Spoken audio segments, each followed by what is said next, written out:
What is Vet Receptionist? Vet Receptionist is a remote reception service for veterinary hospitals. Nice. In short, Why, that's cool. That's cool. Why is that important? it's important because I'm sure you've been to a veterinary hospital sometime recently. The More than I staff is want to admit. more than you'd like to admit. I think it's just a nationwide thing that vet hospitals are understaffed and overworked, and they always need an extra set of hands. That way they can take care of the patients that are in the hospital. So that's where we come in. You have found Authentic Business Adventures, the business program that brings you the struggle stories and triumphant successes of business owners across the land. Downloadable audio episodes can be found in the podcast link found at drawincustomers.com. We are locally underwritten by the Bank of Sun Prairie, woof, Calls on Call Extraordinary Answering Service, as well as the Bold Business Book. And today we're welcoming / preparing to learn from Isabel Blazer of Vet Receptionist. So Isabel, how is it going today? It is going just fabulous. How about yourself? Sweet, it's going well. I'm excited. We're talking about veterinary receptionists. Let's just start there. What is Vet Receptionist? Vet Receptionist is a remote reception service for veterinary hospitals. Nice. In short. That's cool. That's cool. Why is that important? It's important because I'm sure you've been to a veterinary hospital sometime recently. The staff is more than you'd like to admit. I think it's just a nationwide thing that vet hospitals are understaffed and overworked, and they always need an extra set of hands. That way they can take care of the patients that are in the hospital. So that's where we come in. It's really important just to have a backup and just, a fail-safe of someone else that can handle the phone calls, the text messages, the emails that come in so that the staff can handle the critical patients that are in front of them. And is this a problem that's been going on for years, forever, or is this a fairly new issue? I think it's been a problem that's been going on for a while, but it's becoming more prevalent because more people are having pets. The population is getting a little bit bigger. And people are obviously more outspoken about issues that they may have in their workplace. And especially in veterinary medicine, it's just hard to keep staff. So this is a great way to make sure that everybody's taken care of. So tell me about keeping staff in the veterinary medicine world. Because I've been on the side of the counter where I pay, but not on the side of the counter where I have to take the pets in and deal with the angry customers and all that kind of stuff. I've certainly been on this side of the counter dealing with angry customers in other realms, but in that realm, it seems interesting to me because you have someone's pet who some people, like I think of my dad, to him, a pet is an animal. He grew up on a farm, and an animal can be replaced. Yep. They're just like, oh, it's like a hot dog that got moldy. If your animal's sick, just get rid of it. And I used to be that way until I got my first animal. I got a dog, and now that dog I love more than most other people in my life. So I'm like, that's a different game, right? So I guess I say that to say you're not just ordering popcorn or a beer or something like that. Like you're actually dealing with this living, breathing member of a family, which means that emotion can get involved. So tell me a little story about what it's like to work on that side of the counter. Yeah, I mean, I think you hit a lot of good points. And I think one all-encompassing thing is I don't think people realize that whatever they can do in a human hospital, like imagine that is also being done for animals. So like the emergency room realm is real. And I think that's where most of the short staffing and burnout comes from, because like when you are imagining a pet, you're probably thinking, okay, yeah, vaccines, well visit, maybe a spay and neuter, right? But it really comes down to the emergency side and the critical care side. So like if your pet is having an active emergency and you come in there, whatever you would imagine that you would get in a human hospital, that's what's also being done for the animal side. And I think there's just like a lack of knowledge on the owner's side, firstly, that maybe they don't understand everything that's going on. So when they get upset and you have an angry owner and you're getting yelled at, you just want to like say like, I wish you could understand what I'm doing. And just that, after a long period of time leads to people saying, okay, well, I'm not doing this anymore. Maybe I don't get paid enough money. I don't have a good work-life balance, whatever. It just accumulates over time. And that ultimately leads to the staffing shortages. Another thing is, just the whole money side of it, which I hate to get into, but No, I think people, it's important, yeah, right? it's important. Owners, obviously, they love their pets. Some things are expensive. If you take your pet to an emergency hospital, they got hit by a car and they need to be in the ICU for a week, they might tell you it's going to be 8 to 10 grand just to keep them alive. And people, owners, sometimes can come across saying like, you just care about the money, right? We don't care about the money. I'm not getting that 8 to 10 grand. Like, I promise you. Yeah, it just goes directly in your pocket, Yeah, right? directly in my bank account. No. I might see a very small fraction of that. So I think it's just that there's a side of veterinary professionals and there's a side of owners, and we don't always mesh 100% because they don't see our side, and maybe we don't understand their side completely either.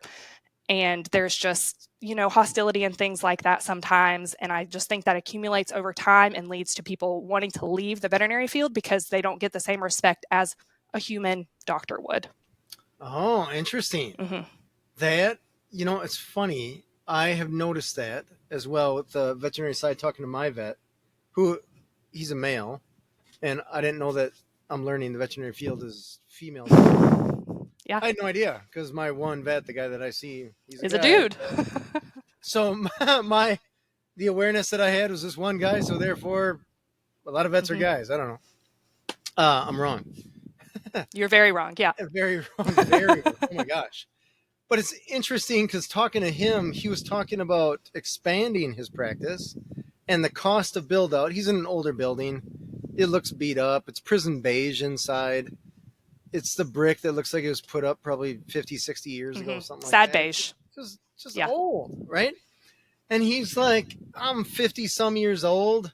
Am I going to go into, $1.5 million in debt right now so that I can expand and add more veterinarians and add more services and stuff like that? Or am I just going to ride the tide for the next 10 years until I retire? And it was interesting talking to him about that because his perception was like, I'm just a veterinarian, there's only so many animals. And I'm like, come on, you got a wait list. You could bring on more business. But from a financial point of view, he was looking at it like, how long will it take for me to get that return to actually justify sticking my neck out 7 figures? It's a big deal. Yeah. I mean, they're not rolling in money, right? Like if you take your pet in for an exam and vaccines, they're not making very much on that because they're not, doubling, tripling the prices. They're making they're charging rather what they can to keep the place open and to pay their staff and to make a teeny tiny bit to stay alive.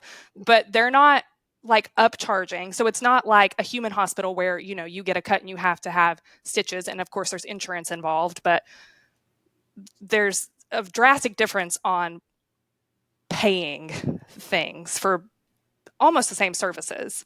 But that's also, to your point, James, like why some vets straight out of school don't want to open their own practice anymore because they don't know, like, even if they're like, yep, I want to do it, they're taking all of these things into consideration, right? Like, how much is this going to cost for me to do it? How am I going to find all these staff people to do it, support staff? How am I going to keep the doors open for X amount of years to make this return and keep growing and prospering? That's why all these people are just like, I'll just go corporate and I'll just work and I'll go wherever they tell me and I know I'll have a job. Yeah. Interesting. There's something to be said for punching the clock and walking away. Yep. I was just joking with a buddy of mine who sold his business. Now he's got this little side job. I don't know what he's doing, delivering parts for an auto parts store or something like that. And he's like, James, it's amazing. I just punch out and that's it. I don't have to care until I punch in again. I was like, oh, what's that like?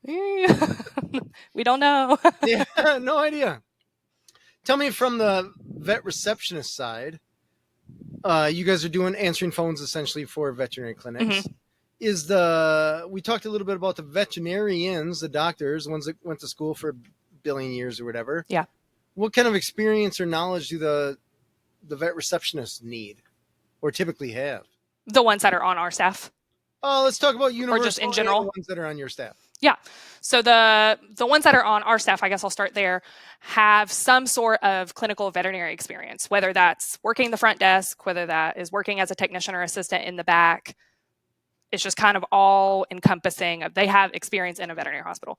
Obviously, when you're in a hospital and not working remotely for a veterinary hospital, there's a little bit of a different skill set that the actual receptionists have to have because they're dealing with people right in front of them. They're also dealing with, making sure everything's presentable and tip-top shape and things like that. So I think it does vary a little bit of if they're in the hospital or working remotely. I think that most of the people on our team right now, I don't think any of us were just straight up receptionists, which is a good edge for us. So we were all, in the back with the doctors, helping them with treatments or surgeries, procedures, whatever. So we know a little more of the actual medical side, which allows us to help our clients and their callers a little bit more. So in my experience, my limited experience with the veterinarian that I have, the front desk people that I would deal with for quite a while, there was never the same person. It was always just a rotating door. And up until recently, there were a lot of vet techs that, like, you could see them all scrubbed in, but they got to answer the phone, or I don't know, they're working on their computer. They even have a fax machine, so it's a little archaic. I don't know what they do with that, but whatever. So it seemed to be like that was there's turnover there. And that was especially during pandemic time, which I imagine that happened with a lot of places, just universal. But are you seeing that, or have you seen that on the receptionist side? Turnover or more of the technical? Let's talk about turnover first. Yeah. Do you see that a lot? I think the turnover has definitely gotten better post-COVID. And I think that either people, like when I got out of clinical veterinary medicine, A, it was because I moved to the middle of nowhere, so I didn't really have a choice. But B, I was almost to the point where I was like, I can't, it's been almost 10 years of me doing this. Like, I think that's kind of people's like max. So when you get this younger generation in, they all come at once and you have the same people for like, a good chunk of time. So I think that right now, at least everywhere that I've taken my pets semi-recently, it's been the same staff, like for the last 5-6 years. Okay. All post-pandemic, a little bit before that. Sure. And I think that especially on our side, like the vet receptionist company side, our turnover has been great. I mean, not great. It's been down. Low turnover. Yeah, low is good, right? Low is good. What was the other side of the question? Sorry. The other side is, how often do you see vet techs or someone that's not necessarily didn't apply for to be the desk person, person doing the admin stuff behind the computer? They actually thought they were getting a job, giving the vaccines and doing whatever it is techs do. I'm not going to pretend to know what techs do. And then they end up answering the phone. A lot of stuff hands-on with the animal, and they get stuck behind the desk. How often do you see that? All the time. All the time. All the time, yeah. And I think it's just, it's kind of twofold. Like, one, the sometimes short-staffedness and everyone just kind of needing to jump in. But also, I feel like most hospitals have kind of like, a really good team dynamic where they're like, okay, I need to jump in here. Let me do that for them. I've had many a times where I was, dealing with a critical patient here in front of me on the table, and the phone is ringing and nobody's answering it, and I have to answer it. So I have a phone here. I'm dealing with a pet here that's like needs my full attention, but I still pick up that phone because I don't want that person on the phone to potentially have an emergency that's not getting answered. And I think that's not uncommon. Like, I think that's something that happens everywhere. And that's the whole premise behind what we're talking about, right? Like, the person that's taking care of that critical patient should not have to pick up that phone. They should know that someone else can take care of that call so they can put their focus where it needs to be. This reminds me of a restaurant that I went to, I don't know, this summer. So we have my kids in soccer. So I say, let's go out to lunch or whatever like that, right? The whole team's going. The whole team ends up at this little cafe because I try to talk people out of going to fast food. We're in a different town. Let's try different food. So we go to this cafe. And the guy has this little cafe, and it's like 1:30 in the afternoon, maybe 2 o'clock, something like that. And it was slow before the soccer team came in. So he sent all of his worker bees home. So and he was super cool. He's like, oh, what do we got here? And I was like, 11 kids and 20 parents. Feed And us.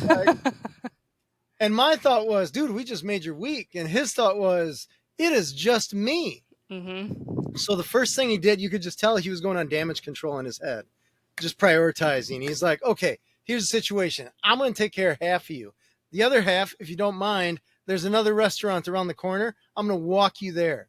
And he walks half the crew to this other cafe. And that cafe was better staffed, but still understaffed for this crowd. It was just smaller cafes, right? So this guy, he was cook, he was waiter, he was busting tables. And in my head, he was kicking ass, right? To the point that there was a sibling of one of the soccer players. He put that kid to work and he paid him. So this kid was like 16, 17 years old. He was a brother of one of the kids. And he's like, hey, can you bring out the food? And it was like, okay. And I don't know if he gave him $50 or something. Like, you made some healthy money for just bringing out food for an hour. Anyways, I say that to say that was an anomaly. That was a one-time thing for this guy, right? He figured it out, but it wasn't like, oh, what do I do, right? Yeah. But oftentimes when I go into the veterinary clinic, that's every day for them, where they're just like, oh, I got to cook, I got to bust tables, I got to do all this stuff. I'm like, there's no way that someone's going to be like, yeah, I should do that every day for the rest of my life. That sounds amazing. That is crazy. So I guess to put that into a question, how do we get to the point where veterinary clinics are just like, that's acceptable?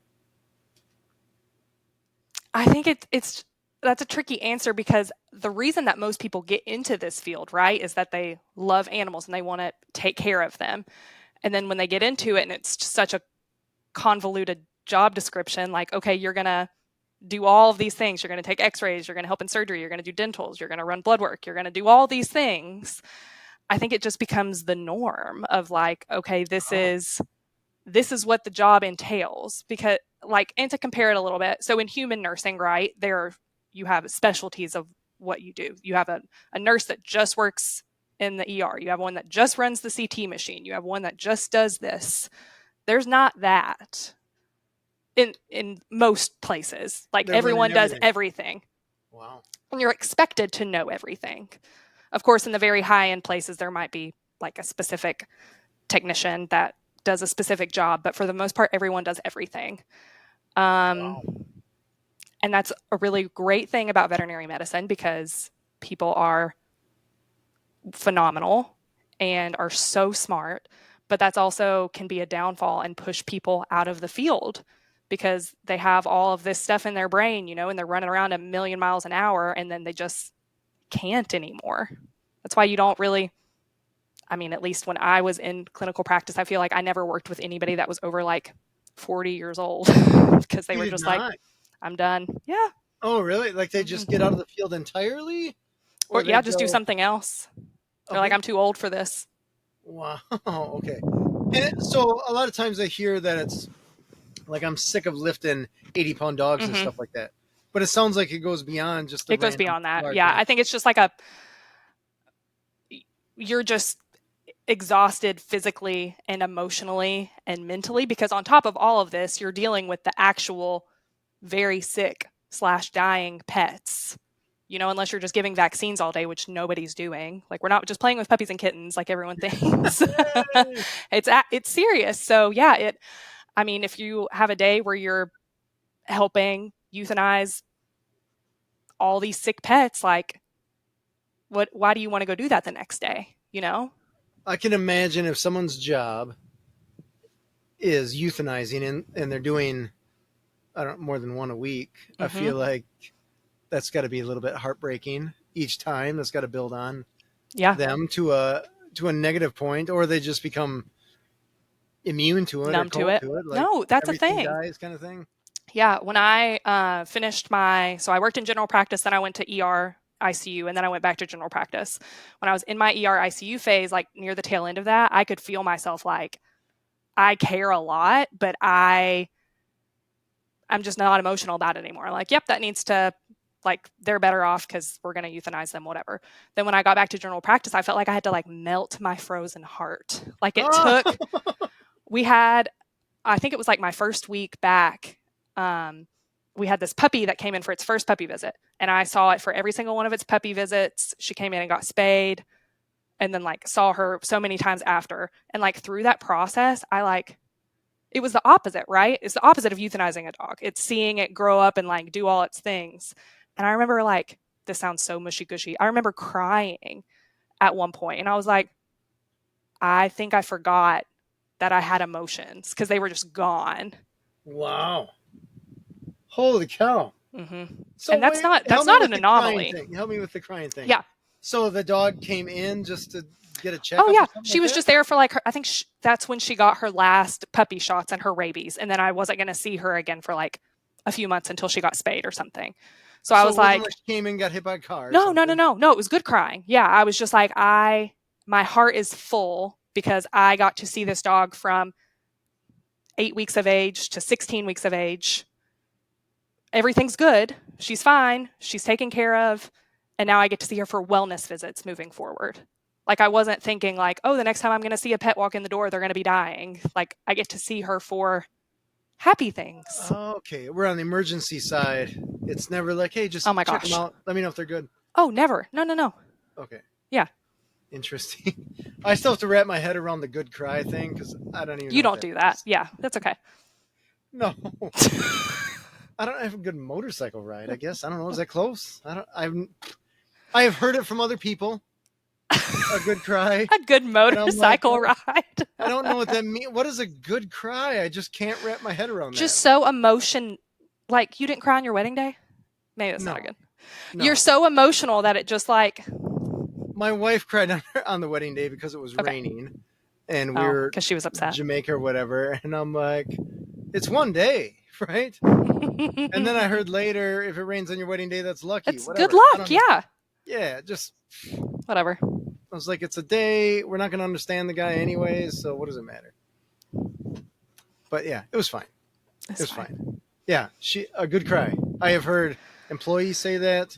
I have heard friends say that. All female. I've never heard. Maybe there's a male friend that I have that has had a good cry.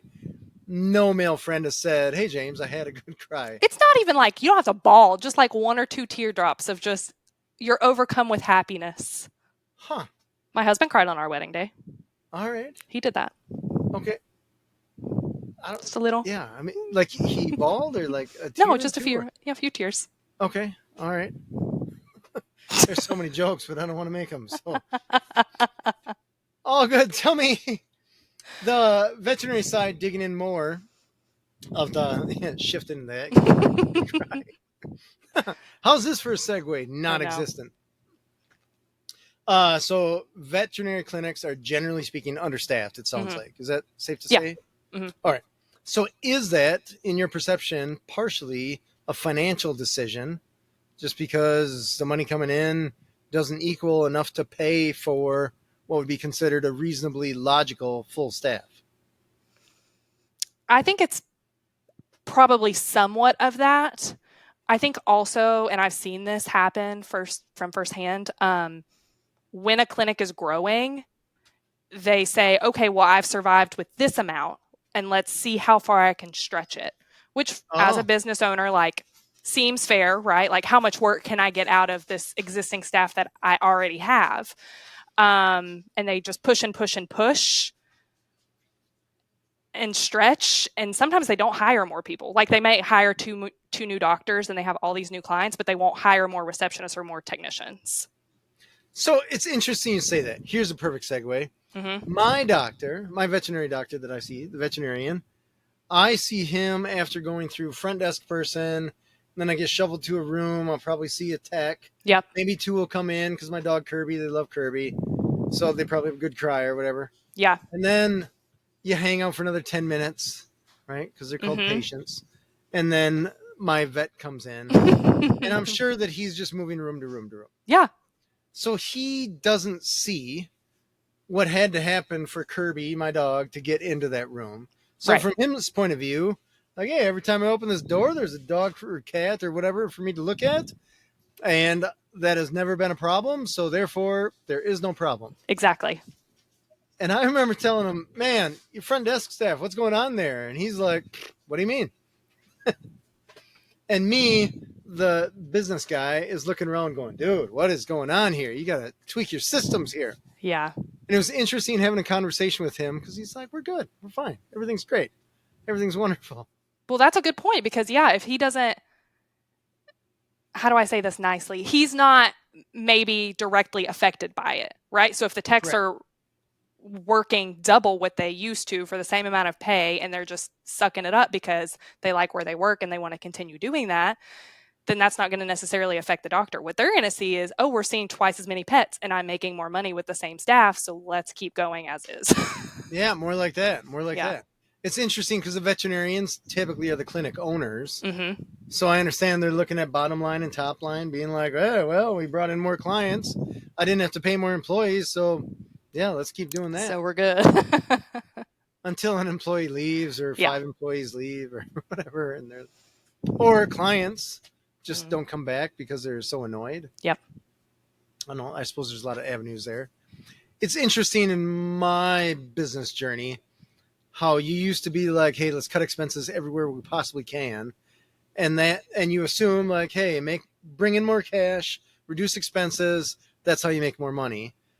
But short game, sure. Long game is not necessarily the case. Yeah.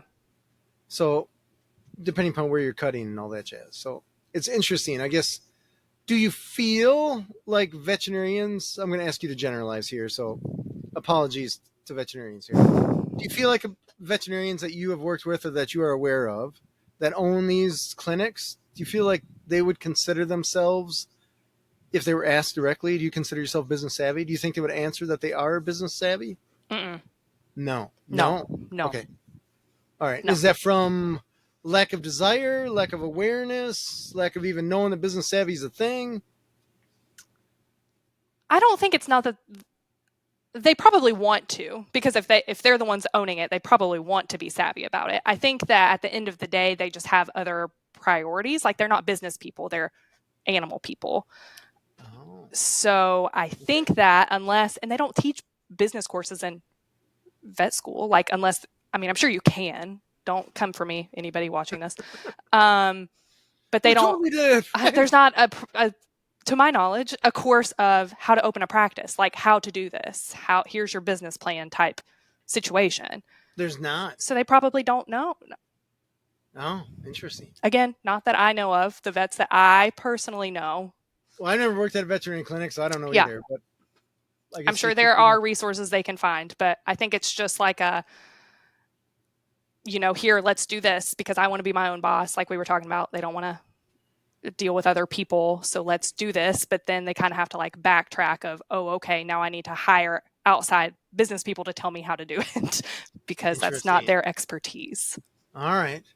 Tell me a story about the veterinary clinics that you see as far as size goes. Are they typically 1 or 2 or 3 doctor practices, or are there some, I don't know, do they have 50 doctor practices? Mm-hmm. They do? Yeah. Holy cow. Mm-hmm. And I mean, the larger ones are usually emergency and specialty hospitals. So they have, an oncologist and a cardiologist and a bunch of surgeons. So there's various types of doctors that we're talking about. But if we're just talking about like the average size for a normal general practice that just does vaccines, spays and neuters, and some other stuff, I mean, it just depends on everything, really. There's some small 1 to 2 doctor, and then there are some that are 4 to 5 doctors. But I would say if we're just talking about regular general practice, like 5 and under is probably a good average. All right. Talk to me about veterinary clinic software, because I feel like every industry has their proprietary software that does basically the same things that every other software does.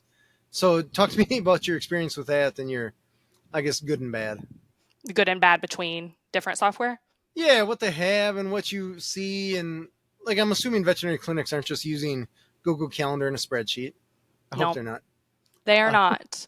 What do you typically see there? I mean, everyone is pretty much using, there are so many different softwares now. So many different ones. Are we talking hundreds or dozens or? I mean, I don't know an exact number off the top of my head. Maybe like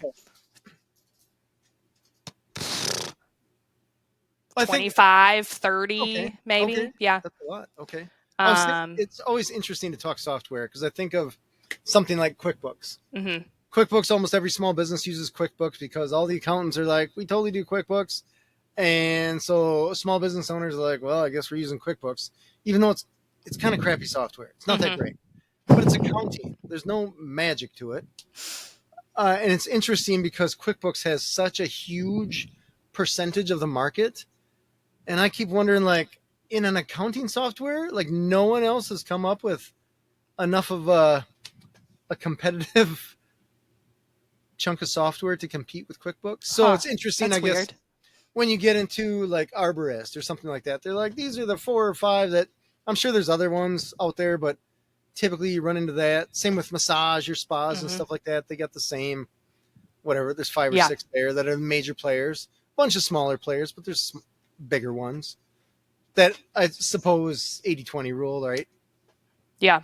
20% of the programs make up 80% of the population there. So in the case of veterinary software, are there a few big players and the rest are like, there's definitely, and I guess I kind of rounded up for ones because I'm sure I don't know about every single one of them. They're tiny ones, but yeah, there are probably, I don't know, 5 to 10 big name ones. Okay. I honestly feel like once we kind of got into the cloud-based ones, they're all more or less kind of the same, like as all patient softwares, as you can imagine. There's a patient tab, there's a client tab, there's the calendar to do stuff.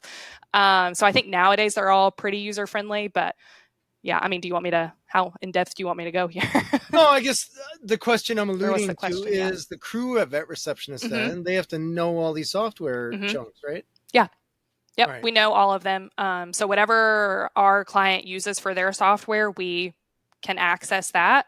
And we just learn the ways of all of them. Obviously, some of them we have used in a prior life as when we're working in clinic. And then some of them we just kind of have to learn. So if there's a new one on the market that someone's trying out or they just started and we haven't used it before, then we kind of have to adapt and go through the training modules of that new software to try to adapt. All right. Yeah. Has there ever been a time where someone on your crew is just like, I don't know how to use the software or anything like that? Oh, for sure. Yeah. Okay. Like when new employees come on and they're like, I haven't used 3 of the 7 that you guys are using right now. And we're like, okay, well, buckle up, buddy. All right. No. And so how do you get over that? Just learn. You just have to like go. The best way to learn all these software is to get into them and to click around and figure out all of the different places that things go in there. And like I said, most of them nowadays are more or less kind of the same. They just might be laid out a little bit visually different. So that's how you learn. Just go in there and, okay, this is the calendar. This is where I do the things. And most of them, I will say this one thing about all software. They usually have pretty good training modules or help things. So like always when you have it open, there will be somewhere on that screen that says help, press here. And there will always be like a bunch of videos or articles that you can read just to better learn what you're doing. So gotcha. Because I imagine the people that are actually working in the clinic, they're not necessarily the most tech savvy either. So they don't know when they got that software, they had to learn it as well. Yeah. Mm-hmm. No one is born with the knowledge about how to use whatever proprietary. Unfortunately not. Out of the womb. Tell me a story about employees and what you look for in a great agent to answer the phones for a veterinary clinic. Oh, James. I didn't know be such a tough question. It's not tough. It's just, it's hard looking for employees. It is. Universally. Absolutely. Universally. But yeah, with veterinary receptionists specifically that we're looking for, obviously we're just making sure that they're a knowledgeable human that's nice and compassionate and can answer the phone and has a nice voice. That's one thing that we have to look for. One thing. No, absolutely. Right. We have a test that we give the prospective employees to test their veterinary knowledge. And that, I think since we implemented that, that's been a good like weeding tool of, oh, okay, this person's going through Indeed and just hitting apply on all of these things. Or this is someone that's actually knowledgeable in this field and would be a good addition to the team. But as you know, hiring's just kind of depends on the person. So you really have to meet with them and see kind of what they're about. It totally does. I guess in my world, I like to hire for personality. Mm-hmm. Because you can train almost everything else. Not necessarily everything else, but I can't train personality. You can't. And you can't I've teach tried. people to have, I mean, you can to an extent, people to have pride in their work or to be, you know, a superstar. But yeah, I feel you. Those are there's a work hard to ethic come thing. across. Mm-hmm. Part of that, I guess, the work ethic thing you don't know until after you hire them. Yeah. Then you learn like, ew. And you're like, oopsies. You're not that great, or holy cow, we need to stamp up more of you. You're a unicorn. All right. Cool. Isabel, we don't have a lot of time left here, but just so that the people with pets that take them to veterinary clinics know, what are, let's say, some top 3 things that you would like them to know just off the bat so that the next time they go to the vet, they can be like, oh, yeah, I'm smart now. I won't be a pain in the butt. Be nice. You would never know. Nice. You never know what is going on in the treatment area of the hospital. Like when you come in with Fluffy, if you have to wait 5 minutes, there could be somebody like performing CPR on a dog back there. That's getting into too many details, okay. But you just never know what's going on back there. And clinic staff is literally trained to not portray that to you. So just be patient. That's the general rule that I have to give out. You asked for 3? I mean, we touched on the financial one, right? Knowing that when the veterinarian or veterinary clinic is giving you a quote or charging you for something, That's a good one. That they can gold plate their yacht. Yeah, we're not making money off of it. This is just what we have to charge to keep the doors open. And if you have a puppy, get pet insurance, and that can help with the costs so you don't have to cough up all that money for a bill all at once. Right on. Number 3, don't feed your pet a raw diet, please, for the love of God. I might have to do that in another episode. Okay. Wow. Oh my gosh. You just opened up a can of worms. No, raw. Fresh is okay. If you want to home cook your meal and you want to talk to a veterinary nutritionist that can help that be a well-balanced meal for your pet, fine. Just the raw stuff, no. Just don't do that. Raw? You're talking like raw meat? Raw meat, yeah. Well, there are companies that sell that now, like freeze-dried raw stuff. Huh. Yeah. All right. Just imagine the bacteria in there and how big of a problem that could be. Yeah. All right. Well, now we know. Now you know. Now we got to do another episode on raw diet because that's the thing I had heard of, but I never went down that road. But it's certainly a curiosity thing for me, and I imagine it's a curiosity thing for other people as well. Yeah. Surely. Next time. Next time. You got it. This has been Authentic Business Adventures, the business program that brings you the struggle stories and triumphant successes of business owners across the land. My name is James Kateman, and Authentic Business Adventures is brought to you by Calls on Call, offering call answering and receptionist services for service businesses across the country on the web at callsoncall.com, as well as the Bold Business Book, a book for the entrepreneur in all of us, available wherever fine books are sold. If you're listening or watching this on the web, if you could do us a huge favor, give it the big old thumbs up, subscribe, and of course, share it with your entrepreneurial friends and those friends that you know that have some pets, that need some veterinary help. And most of all, we should say, I guess safely, right? Send it to the veterinary clinics that you know that don't answer their phone that well. And tell that their people are running around frantic. It's probably just what every veterinary clinic help. Right. We'd like to thank you, our wonderful listeners, as well as our guest, Isabel Blazer, a vet receptionist. Isabel, where can people find you? Where can people find me? Vetreceptionist.com. Awesome. That's vetreceptionistplural.com. Yes, all one word? You got it. All one word. Well, that makes it easy. Past episodes can be found morning, noon, and night at the podcast link found at drawincustomers.com. Thank you for joining us. We will see you next week. I want you to stay awesome. And if you do nothing else, enjoy your business.